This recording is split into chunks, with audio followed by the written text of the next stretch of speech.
So hello everyone. अगर आप civil service की तैयारी कर रहे हैं तो इट्स वेरी इंपॉर्टेंट कि आप न्यूज़पेपर्स से जो कंटेंट है न्यूज़पेपर का उसको अच्छे तरीके से करें। आज जो कि 15th ऑफ सितंबर है, देखते हैं आज के टॉपिक्स क्या हैं।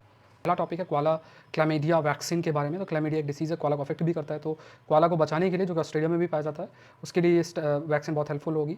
सेकंड टॉपिक है क्वाला। सेकंड एक बड़ा एडिटोरियल है, promotion and regulation of online gaming bill 2025। इसमें बताया गया है कि जिसमें स्पेसिफिकली आप कह सकते हैं कि ऑनलाइन गेमिंग को सनराइज सेक्टर के रूप में बताया गया है। कहा गया कि 1.5 लाख जॉब्स वो 2025 तक क्रिएट कर सकता था और गवर्नमेंट को भी लगभग 17,000 करोड़ जीएसटी का लॉस हो सकता है, क्योंकि जो बैन किया गया है उस वजह से। और साथ में लाइक कई चीज़ें कि इसको रेगुलेट करना चाहिए, प्रोहिबिट नहीं करना चाहिए। दूसरा आप देखेंगे इसमें आर्टिकल 19(1) सब क्लॉज जी, जिसमें राइट टू प्रोफेशन है, उसको भी मेंशन किया गया है। फिर नेक्स्ट जो टॉपिक है सॉल्ट वाटर क्रोकोडाइल पे आया है। सॉल्ट वाटर क्रोकोडाइल कंटेक्स्ट में कि जो सुंदरबन है, सुंदरबन के अंदर स्टेप्स लिए गए हैं और उसके माध्यम से जो है सॉल्ट वाटर क्रोकोडाइल के प्रोटेक्शन के लिए कदम उठाए जो गए हैं। और आप कह सकते हैं इससे उनके नंबर जो है तेज़ी से इंक्रीज़ हुए हैं, तो इस चीज़ को हमें ध्यान में रखना है।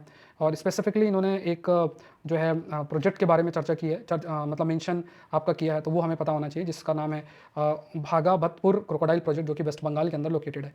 फिर ऑनरेबल सुप्रीम कोर्ट की गाइडलाइंस हैं DNA evidence in criminal cases के कंटेक्स्ट में। तो इसमें किस तरीके से लैब से पहले आपको डीएनए के जो सैंपल उसको कलेक्ट करना है, प्रॉपर सेफली स्टोर करना है और प्रॉपर लैब के अंदर पहुंचाना है विद इन 48 आवर्स। तो ये पूरी गाइडलाइंस ऑनरेबल सुप्रीम कोर्ट ने दिया है, क्योंकि डीएनए बेसिकली एक इंपॉर्टेंट एविडेंस होता है किसी भी केस के कंटेक्स्ट में। फिर इसमें मेंशन भी किया कि सेक्शन 39 भारतीय साक्ष्य अधिनियम 2023 में उसमें भी इसको इंक्लूड किया गया एज अ डीएनए को ओपिनियन एविडेंस के रूप में भी कंसिडर किया गया। फिर जो देखा जाए दैट इज प्लास्टिक पॉल्यूशन के बारे में। प्लास्टिक पॉल्यूशन में का जो डेटा फैक्ट्स मेंशन है 460 मिलियन टन्स जो है इतना प्लास्टिक का प्रोडक्शन हो रहा है। वेस्ट लगभग 353 मिलियन टन जनरेट हो रहा है। सबसे बड़ा सोर्स पैकेजिंग है 40%, और ऐसे 11 मिलियन टन एनुअली ओशन में ऐड हो रहा है प्लास्टिक। तो ये सब मैटर ऑफ कंसर्न है। 3.4% global green house gas emission के लिए कंट्रीब्यूट कर रहा है, 19% ग्लोबल कार्बन बजट में जो है कंट्रीब्यूट कर रहा है। तो ये सब देखने और फिर क्या क्या कदम उठाने चाहिए उस पर चर्चा की गई है।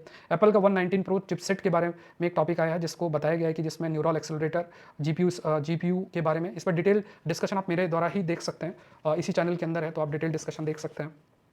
तो इसमें न्यूरल इंजन और न्यूरल एक्सेलरेटर को कंपेयर किया गया। जिर एप्पल कॉन हाइपरसोनिक मिसाइल बताया गया, जो कि हाइपरसोनिक मिसाइल है 10,000 पर किलोमीटर पर आवर की स्पीड से चल सकती है।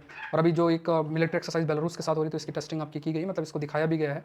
फिर एक टॉपिक आपका कॉन्गो के ऊपर है। कॉन्गो में, डेमोक्रेटिक रिपब्लिक ऑफ कॉन्गो में टैंटलम, कोबाल्ट, कॉपर, लिथियम और गोल्ड ये सब पाया जाता है। तो अभी रवांडा और कॉन्गो के बीच में एक कन्फ्लिक्ट को दूर करने के लिए एग्रीमेंट साइन किया गया है। यूएस की भी नज़र इसमें पूरे के जो रिसोर्सेस हैं उन पर काफ़ी अधिक है। तो ये सारी चीज़ें हैं। अगर आप सिविल सर्विस की तैयारी कर रहे हैं, अकेडमी से जरूर से जुड़ें। ऑफर आपका इमेज के अंदर मेंशन है। Thank you everyone, thank you.